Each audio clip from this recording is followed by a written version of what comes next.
BFM Business, le focus de Tech & Co. Voilà, focus ce soir sur Tesla. Tesla pourrait-il disparaître? Et oui, c'est un article de Wired UK, Wired de Grande-Bretagne, qui indique avec toutes les pertes. Alors le titre de l'article, c'était avec toutes ces pertes accumulées, Tesla ne pourrait pas voir, peut-être pas voir le monde grandir le monde dans lequel il a été créé. Voilà, donc Tesla pourrait-il disparaître? Alors on parle de la Tesla qui veut tout faire tout seul, Tesla qui a du mal à exporter ses usines. Il en fait quelques-unes en Chine. Voilà, les problèmes de production, les quelques problèmes aussi d'image. On va en parler avec nos experts. Je vous les présente tout de suite. Pauline Ducamp, qui est journaliste auto à BFM TV. Bonsoir. Bonsoir. Pauline, à vos côtés, Jean-Pierre Cornu, directeur général de SIA Partners. Bonsoir Jean-Pierre. Bonsoir. Et auteur de ce livre, alors qu'il vient tout juste, il est tout encore chaud, sorti des presses. Et la voiture du 21e siècle sera chinoise. Et ben tiens, on fera certainement le rapprochement avec Tesla. C'est aux collections Ligne de repère. Et puis bonsoir Jean-Pierre. Et puis avec nous, Michael Valentin. Bonsoir. Bonsoir. Directeur associé d'OPO et auteur du livre Le modèle Tesla, du toyotisme au Teslim, la discussion d'Elon Musk. C'est un livre qui est sorti au mois de novembre. Hein. C'est ça, et aux éditions, dites-moi, Duno. Voilà, pour parler de tout ça. Alors, Jean-Pierre, juste avant qu'on prenne l'antenne, disait... Ouais, constructeur auto, c'est pas aussi facile que ça. Vous connaissez bien parce que vous avez longtemps travaillé chez l'un d'entre eux, Renault, et que vous suivez évidemment ce secteur depuis de nombreuses années. Oui, c'est compliqué d'être constructeur auto parce qu'on n'est pas tout seul. Enfin, on n'est pas tout seul à construire sa voiture déjà. Ouais. Alors, ça n'a jamais été facile et ça l'est pas du tout actuellement, parce qu'on est en train de changer complètement de modèle. Ça se fait de façon chaotique, il n'y a pas de grand plan général. On passe de l'automobile comme produit de consommation individuelle, on achète sa voiture, à l'automobile comme solution de mobilité. Et donc, les constructeurs qui savent très bien construire des voitures, on va lui demander de délivrer du service, de créer de l'intelligence collective, de s'allier, de créer des partenariats. Et c'est pas du tout dans son ADN. Alors, on pouvait penser que Tesla pouvait changer le modèle, mais en fait, il est devenu constructeur automobile. Contrairement à un Apple qui ne construit pas un seul smartphone. Et c'est assez curieux comme évolution, c'est qu'ils aient ressenti le besoin de construire lui-même ses voitures. Oui. Et je pense que ça, c'est un piège. Et c'est un piège douloureux pour lui. Surtout alors que en plus avec des nouvelles technologies, parce que la batterie électrique, voilà, il a fallu partir de lithium. Les technologies de base sont maîtrisées, mais enfin, il faut assembler tout ça. Après, il y a tout ce qui est autonomie. Enfin, c'est une vraie technologie. C'est très techno et très capital intensive. Hein. Donc, il faut beaucoup d'argent et c'est son problème. Michael Valentin, donc auteur de ce livre, hein, Le modèle Tesla, du toyotisme au teslisme. Je crois justement que il a pris ce pari effectivement de produire, et c'est intéressant parce que juste avant j'étais dans une conférence avec un patron de PME en France aussi qui a pris ce choix-là. Au lieu d'aller construire une usine en Chine, il l'a fait en France. Et en fait, ce choix, il est intéressant parce que pour moi, il est symptomatique de l'évolution plus large que l'économie, de l'évolution de la société. En fait, le consommateur final, qu'est-ce qu'il veut maintenant? Il veut acheter des produits qui sont propres, qui sont fabriqués localement, proche de l'endroit en fait où ils vont être vendus, et en plus des produits qui sont très réactifs, qui vont pouvoir évoluer très vite. Et ce qu'il a compris, à mon avis, Elon Musk, c'est que pour faire ça, il faut avoir des usines qui sont localement implantées. Donc il en fait une aux États-Unis, en Chine, dans les endroits où il va vendre ses produits. Et par ailleurs, ça lui permet d'être super réactif, de développer ses voitures très vite. Le fait d'être très très intégré comme ça, très fortement, ça permet à la fois de développer la voiture très vite, de la faire évoluer très vite, et en même temps, du coup, par rapport au client final, en termes d'image, c'est une image qui est plutôt positive. Et dans l'industrie en général, on voit que c'est un mouvement assez général, quel que soit le secteur. Le client demande d'où vient le produit, qui l'a fabriqué, est-ce qu'il est éthique, est-ce qu'il respecte la planète. Que ce soit l'agroalimentaire, on va vouloir savoir de quel pied de vache le fromage est fait, ou que ce soit l'automobile, on va vouloir savoir où est-ce que c'est fabriqué. Il y a le problème des batteries aussi éventuellement chez Tesla, mais en tout cas, c'est à mon avis un sujet qui est loin d'être négligeable pour réussir dans ce nouveau monde. On le rappelle, hein, Tesla, c'est effectivement usine aux États-Unis. Ouais. C'est combien d'usines en Chine? Alors, en Chine, il y en a une qui vient de commencer en fait, et qui va permettre, en tout cas c'est dans le plan, de pouvoir commencer à vendre de la voiture électrique en Chine, puisque c'est là qu'est le marché de la voiture électrique en fait, la croissance essentielle. Absolument. Pauline, alors cette histoire Tesla, comment cette histoire Tesla, c'est en même temps un serpent de mer, parce que j'ai l'impression qu'un peu tous les 6 mois, on se dit bon, Tesla. Dès qu'ils n'atteignent pas leurs chiffres, on se dit ça y est, ils vont mourir. Il y a tout de suite un côté dramatique où on se souvient, fin août l'année dernière, Elon Musk était en pleine dépression. Il avait fait une interview au New York Times où c'était horrible. Il racontait sa vie, ses nuits blanches à l'usine. Il n'était pas allé au mariage de son frère. Enfin, c'était atroce. Là, on a un peu l'impression que ça recommence lors de sa conférence investisseur. La semaine dernière, il expliquait qu'il rencontrait des problèmes logistiques comme il n'en avait jamais vu, alors qu'il en avait déjà vu beaucoup. Enfin, c'était horrible. Donc, il y a un peu aussi une côté très dramaturgie de Tesla qui en rajoute aussi parce que ça fait partie, du personnage d'Elon Musk et puis de l'histoire du constructeur. Enfin, ça fait quand même très longtemps qu'on n'a pas vu un constructeur se créer de A à Z, débuter et commencer par faire quelques voitures à la main. Ça, à la rigueur, j'ai envie de dire, tout le monde peut le faire en grossissant le trait. Et puis passer et dire, bah non, finalement, je vais faire une voiture grand public. Et finalement, quand même y arriver, puisque bon an, mal an, malgré toutes ces difficultés, il arrive quand même, il a sorti 77 000 voitures au premier trimestre, il en a livré 63 000. Là, avec les immatriculations, c'est plus 110% par rapport à l'année dernière. Alors c'est un petit peu moins qu'au dernier trimestre 2018, mais bon, c'est plutôt pas mal. Donc finalement, il s'en sort. Après, c'est vrai que le problème, c'est que ce moment de devenir un vrai constructeur automobile avec toute l'intensité capitalistique que vous évoquiez à l'instant, c'est que ça arrive à un moment où en fait, avant, il était tout seul sur l'électrique pratiquement. Oui. Il y avait des petites voitures type la Renault Zoé ou la Nissan Leaf, mais il était un petit peu tout seul avec des technos innovantes et avec des voitures sexy. Là, il arrive face à lui, là, tous les Allemands qui arrivent cette année, 40 modèles qui vont être lancés d'ici 2021 sur à peu près tous les segments, du très cher comme la Porsche Taycan à une 208 électrique qui normalement va être assez abordable, et finalement ça va être plus compliqué quand on va avoir face à lui plein de voitures plutôt intéressantes que juste une Tesla Model 3, surtout à un moment où en plus tous les États se disent ça y est, la voiture électrique à batterie ça décolle, bon, on va peut-être baisser un peu les subventions et arrêter de subventionner. Il avait bénéficié de ça, c'était à l'époque $8 000, je crois, enfin aux alentours de $8 aux États-Unis de primes pour ceux qui se dotaient d'une voiture électrique, puis ça va être réduit, ça va même retomber à zéro. Et là aujourd'hui on voit tous les États qui justement font en sorte de, quand ils font des aides, essayer d'ajuster pour que justement au moins les modèles S, les modèles X n'en bénéficient pas, et puis que les modèles 3 n'en bénéficient pas trop non plus. Donc c'est sûr qu'il arrive à un moment où lui a besoin d'argent, et puis face à lui il a plein de gens qui n'ont pas forcément envie de lui en donner pour que les gens achètent ses voitures. D'ailleurs au début il avait démarré avec Mercedes avec Mercedes, il avait démarré au début. Oui, il avait du capital de Daimler. Daimler avait investi, oui. Et c'est ça, il faut beaucoup d'argent. Alors, le paradoxe, c'est que pour faire des voitures électriques, a priori, il faut moins d'argent que pour faire une voiture thermique. Parce qu'une voiture thermique, ce qui est compliqué, c'est le moteur. Et d'ailleurs, tous les grands constructeurs automobiles mondiaux sont des motoristes. Parce que c'est là où le seuil d'entrée est le plus compliqué, il faut atteindre un niveau fort. C'est une des raisons d'ailleurs pour lesquelles les Chinois ne se précipitent pas du tout sur le moteur thermique, et ils ont décidé de faire du moteur électrique et un peu d'hydrogène comme étant le vecteur de leur suprématie mondiale. C'est une voiture sur deux électrique produite en Chine. Une voiture sur deux, et j'aime bien citer le cas des autobus, parce que 380 000 autobus fonctionnent dans le monde, et il y en a 99,9% en Chine. Oui. Donc c'est passionnant.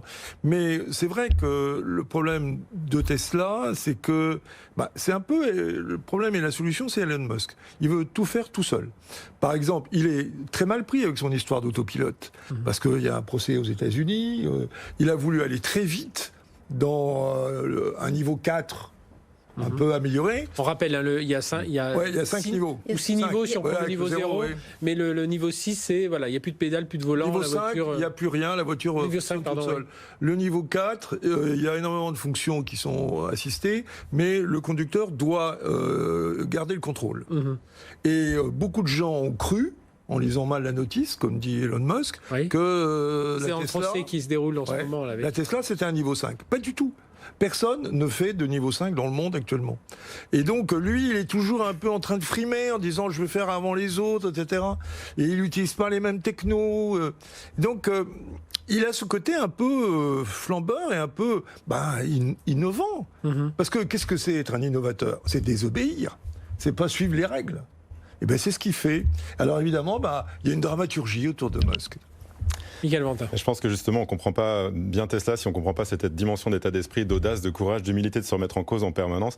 Et en fait, pour moi, Tesla, c'est pas un constructeur automobile. Le but final, la vision, c'est justement, et c'est là où je pense que pourquoi les investisseurs le suivent aujourd'hui, c'est que c'est encore une start-up, Tesla. Donc ça veut dire que c'est une organisation temporaire qui cherche son modèle d'affaires. Parce que là, il a recapitalisé à hauteur de 2 milliards. Il a lui-même... 2 milliards. Il en a mis au pot, lui aussi. Parce qu'en fait, la vision finale, c'est quoi ? Pourquoi est-ce qu'il va aussi loin sur la voiture autonome et il prend des risques ? Parce qu'en fait, le vrai jeu pour lui, c'est de changer complètement les infrastructures des villes, de tout changer. Parce que la vision, c'est on a des voitures autonomes, vous avez une Tesla, vous la mettez en libre partage, vous pouvez du coup, quelqu'un peut la commander sur son appli parce qu'elle est autonome, elle va aller chercher la personne et du coup faire du Uber en fait, faire du taxi. Il est déjà dans la ville du futur. Il est déjà dans la ville du futur. Et si vous voulez, si on pense à la planète, en fait, ça veut dire qu'on aura besoin peut-être de moins de voitures, parce que la voiture, on utilise 1% de son temps. Donc c'est une vision qui dépasse largement le côté je fais une voiture et après, hop, elle va chez son client et puis elle reste garée 99% du temps.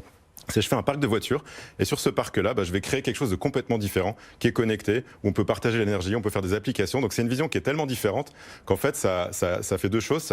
Économiquement, il est suivi par les investisseurs. Et surtout, il attire les talents. Et en fait, la vraie guerre aujourd'hui, Elon Musk est dans la Silicon Valley. Donc, à côté de lui, il y a Apple, Google. Il y a que des boîtes en fait qui sont hyper attractives. Donc, le vrai enjeu, et c'est une bonne leçon aussi pour les industriels ici en France, c'est de réussir à être attractif en fait en ayant une vision hyper forte comme ça. Et ça, c'est quelque chose que les autres, même s'ils le copient sur la voiture, n'ont pas encore réussi à apporter, en tout cas pour attirer les talents.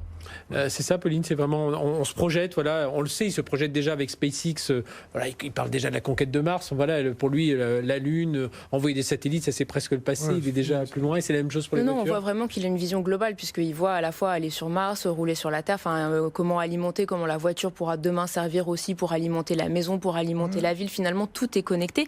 Après, je reviens sur ce que vous disiez sur les talents, c'est vrai qu'il y a une capacité à attirer les talents. Après, il y a aussi un petit problème chez Tesla, c'est de réussir à les garder, puisqu'on a vu qu'il y avait un énorme turnover, notamment aussi bien de gens qui venaient de l'automobile, qui avaient été séduits par ce modèle, qui se sont dit super, je vais participer à la voiture de demain, puis qui ont vite déchanté parce que c'était un peu loin de leur manière de travailler, des process très établis de l'industrie automobile, voire des fois de solution un peu compliquée quand on a Elon Musk qui arrive avec Wycliffe Jean dans l'endroit où on dessine les voitures, puis qui dit au designer, qui dit à Wycliffe, tu en penses quoi de ça, c'est super, ouais, on va faire ça, on fera comme ça, allez, au revoir, et ça met en l'air 6 mois de boulot. C'est le côté Steve Jobs un peu. Il y a un côté Steve Jobs, puis il y a un côté aussi extrêmement difficile pour les équipes, et puis ça marche pas forcément quand on doit produire énormément de voitures, où tout doit être très cadencé, où les voitures doivent sortir à la chaîne pour pouvoir servir les clients. Il y a des clients qui ont commandé leur voiture en 2016, ils ont envie de l'avoir aujourd'hui, même s'ils sont patients, même s'ils sont fans, même s'ils disent Tesla, c'est une marque un petit peu à part. Donc il y a aussi ce côté-là qui est un peu remis en cause actuellement. Et il y a aussi, on le sent bien, une volonté, notamment avec l'accord qui a été fait avec le gendarme de la bourse américain,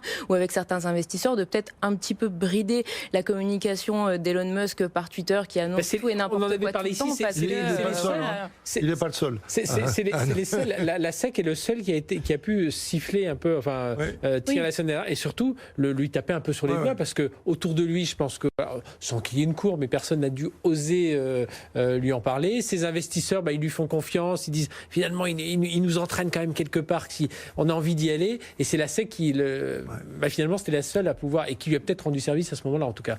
Mais ce qui est intéressant, c'est que il a commencé en 2003. Il a fait 31 appels de fonds. 31. Donc ça commence à faire pas mal d'argent. Il n'en a jamais gagné. Donc ce qui prouve effectivement que les investisseurs sont plutôt contents. Mais l'entreprise n'est pas mal gérée. Je lisais un élément intéressant, c'est qu'il avait réussi à faire baisser le coût de l'overhead de 20% à 13%. Donc c'est aussi un gestionnaire et qui est attentif aux économies. Et toute l'industrie automobile était pliée de rire en disant jamais il va sortir ces voitures. Il en a sorti 245 000 en 2018. Ça commence à faire. Je rappelle pour mémoire que Nissan, une boîte industrielle classique, n'a fait que 400 000 Leaf en 8 ans. Et ça, c'est intéressant. Et d'ailleurs, c'est un peu lui, c'est lui qui a lancé le marché de l'électrique, parce que c'est vrai que c'est un marché qui lui et la Norvège, voilà, qui traînait un peu, et puis le fait qu'on voit ces Tesla apparaître. On va marquer une courte pause. D'ailleurs, je reviens aussi sur cette histoire de Tesla avec ces lanceurs, dans l'espace, ces lanceurs qui reviennent. Tout le monde dit c'est impossible. Il l'a fait, et maintenant les autres sont en train de partir sur cette même histoire. Allez, on marque une courte pause. On se retrouve dans un instant. #TechCo, TCHCO, si vous voulez réagir sur Twitter, posez vos questions ou réagir aux interventions de nos experts. Allez, on se retrouve tout de suite sur BFM Business. BFM Business, le focus de Tech & Co. Tesla pourrait-il disparaître? Voilà, c'est notre question ce soir. C'est un article qui était paru dans Wired UK qui se posait tout un tas de questions sur les difficultés de Tesla à livrer ses clients, à produire, à chercher de l'argent aussi, bien que ses investisseurs, on l'a dit juste avant, continuent à lui faire confiance. Le danger aussi de tout faire tout seul, d'avoir des usines, alors une usine en Chine, une usine aux États-Unis, mais Elon Musk, lui, il avance. Il parle déjà de robotaxi. On est déjà projeté dans l'avenir. On en parle avec nos experts Pauline Ducamp, Michael Valentin et Jean-Pierre Cornu. Michael Valentin, justement, il disparaîtra, enfin il disparaîtra pas. Est-ce que vous le voyez absorbé? On dit souvent, tiens, un constructeur chinois pourrait. Comment vous voyez là même si bon, on n'a pas de boule de cristal, mais voilà, vous connaissez bien, vous avez écrit ce livre, hein, le modèle Tesla, du toyotisme au teslisme. Donc vous avez quand même regardé ça. Comment vous voyez ça évoluer? Je ne sais pas si Tesla disparaîtra, mais en tout cas, l'esprit de Tesla disparaîtra pas, c'est sûr. Il va rester, puisque déjà, il a imprimé, comme on le disait tout à l'heure, largement sa marque en transformant, en forçant quelque part tous les autres à se transformer, en allant sur l'électrique, alors qu'au départ, comme vous le disiez, Oui. c'était pas gagné. Je crois qu'en fait, on saura ça dans quelques années, parce que le principe de toutes ces startups-là, et si on pense à Amazon, ça a été pareil. Amazon, de 95 à 2010, a perdu de l'argent. Ouais. Et en fait, quand on a commencé à voir Amazon arriver, c'était trop tard. Pourquoi? Parce que c'est une exponentielle. Donc le principe de l'exponentielle, c'est que vous le voyez pas, c'est tout plat au début. Et quand ça commence à grimper, tous les autres sont distancés. Donc le moment de vérité pour Tesla, ça va être ce moment-là, en fait, où il va y avoir une masse critique de voitures qui vont être en service. Est-ce qu'il va réussir à passer à l'échelle? S'il continue sur le même rythme, 2021? Dans 3-4 années, en fait, quand il aura construit une usine en Europe, une usine en Chine, qu'elles seront passées à l'échelle. Est-ce que le modèle opérationnel qu'il va réussir à construire dans ces usines-là, parce qu'il va vouloir faire quelque chose en rupture comme toujours, il va fonctionner? Commercialement, pour l'instant, ça marche. Est-ce que ça continuera à marcher? Et puis, à ce moment-là, est-ce qu'il arrivera surtout à atteindre sa vision, qui est de connecter toutes ces voitures, de les connecter avec la maison, et donc de créer ce qu'on appelle un réseau de surtraitance, où en fait, on va avoir des gens qui vont coder des applications. Comme sur l'iPhone, en fait. La Tesla, ça pourra devenir l'iPhone du futur, où les gens vont venir créer des applis, mais des gens qui ne sont pas chez Tesla, des gens de l'extérieur, parce qu'ils sauront qu'il y a un réseau là intéressant où on peut aller vendre des choses. Et là, c'est le but final. Et c'est plus du tout un constructeur automobile, en fait. C'est une boîte de digital, en fait. Jean-Pierre Cornu, c'est... Oui, moi je suis assez d'accord sur cette évolution. Je pense que c'est l'évolution de l'industrie automobile dans son ensemble. Il est clair que le modèle années 50 de la voiture en pleine possession, qui est un surensemble d'ailleurs de tous ses besoins, qui ne colle jamais, parce qu'on va chercher les gamins avec une grosse voiture et elle se révèle trop petite pour aller en vacances. Donc en fait, ce modèle-là va disparaître, parce qu'il est inapproprié à l'époque moderne, à l'urbanisation de la planète, aux besoins de l'économie du partage. Jeunes, ouais. Donc en fait, on va vers l'automobile servicielle. Mobility as a service. Et de fait, lui, il est déjà dans ce modèle-là. Et toutes ses gènes, toute sa culture le conduisent à effectivement être performant dans ce domaine. Alors que les constructeurs automobiles rament pour se transformer. Parce que ce sont avant tout des industriels qui sortent 50 voitures à l'heure. Ils savent très bien le faire. Et moi, je pense qu'il est anticipateur, mais il est copié. Et là, le problème, c'est les prochaines années. C'est-à-dire qu'il a une meute de start-up chinoises qui sont lancées avec l'aide du gouvernement BYD, chinois, notamment, si on parle de la plus alors, et même des gens qu'on connaît pas, comme NIO, des boîtes comme ça, qui font de très belles voitures, qui sont déjà à 60 000, 70 000 voitures électriques par an. Il y a une voiture absolument magnifique, la Byton, qui a un écran qui fait toute la largeur de la planche de bord. Donc ce sont des gens qui sont des anti-Tesla et qui veulent faire mieux, plus vite et à l'échelle de la Chine, avec beaucoup de moyens, beaucoup de subventions. Alors, il a les concurrents. Il a les concurrents comme Volkswagen. Volkswagen prévoit en 2025 de faire 22 millions de voitures électriques. 22 millions. Donc, ce qui veut dire qu'il va y avoir une gamme complète, de la Polo électrique jusqu'à la Porsche. Bon.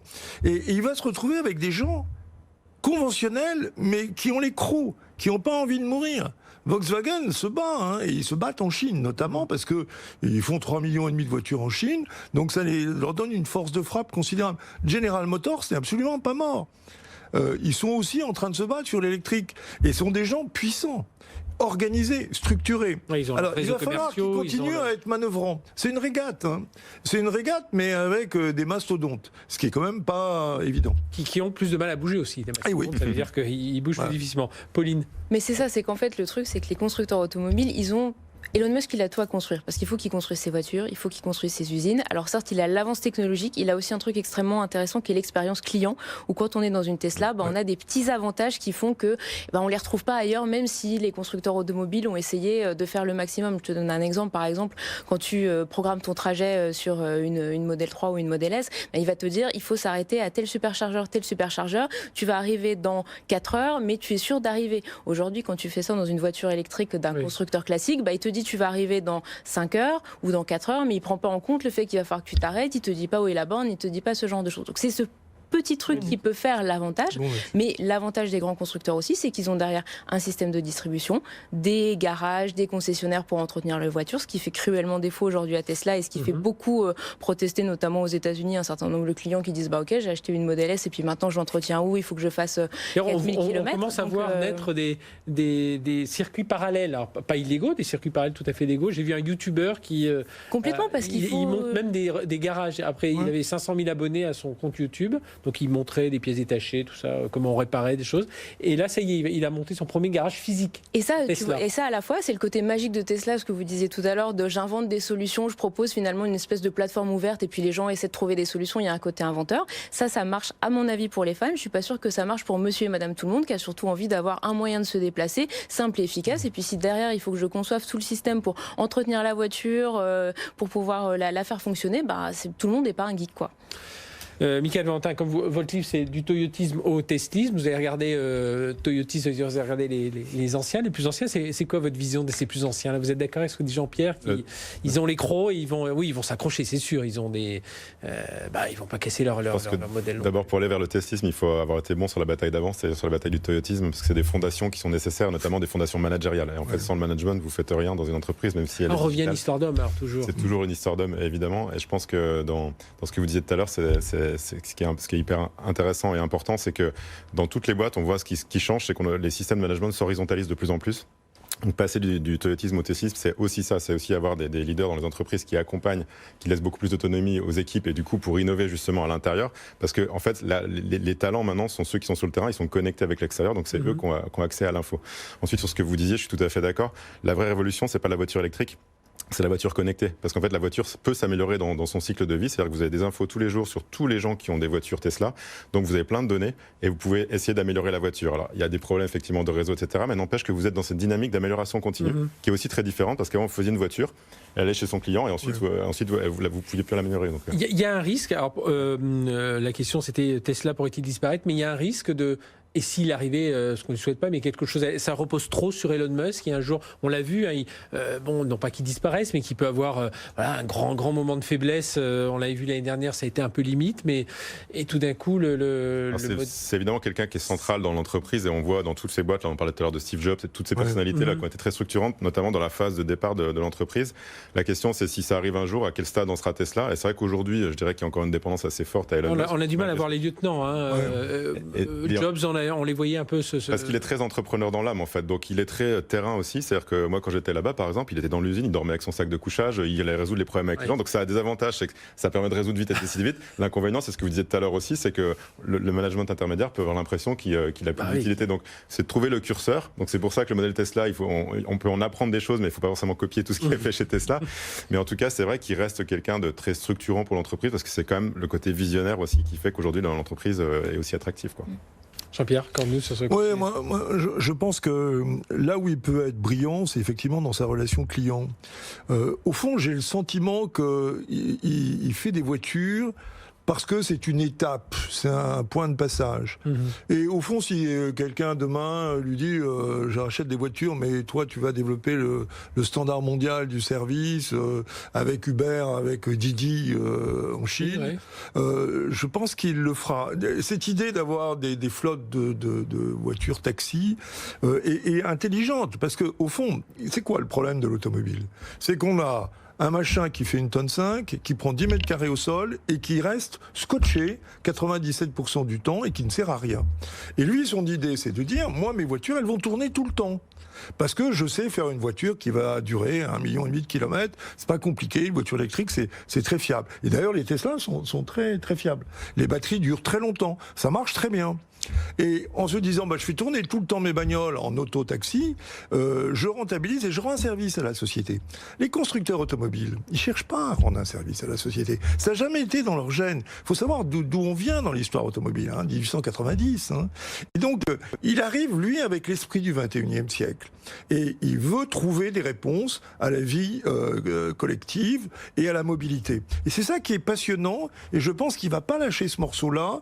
Par contre, s'il faut sacrifier les usines, il le fera. Oui, sans doute. Il pourrait s'allier avec les Chinois notamment. Je pense que l'une des forces, c'est d'être pragmatique. Qu'il soit que dans la vision d'améliorer la société, je suis pas sûre. Je pense qu'il a aussi envie de faire de l'argent parce qu'on n'est pas dans ce business-là uniquement de manière altruiste. Mais c'est vrai que je pense qu'il a une vision pragmatique et on l'a vu, sa dernière alliance avec Fiat Chrysler qui a des gros soucis pour respecter les émissions de CO2, les futures réglementations européennes extrêmement dures, qui risquent des grosses amendes.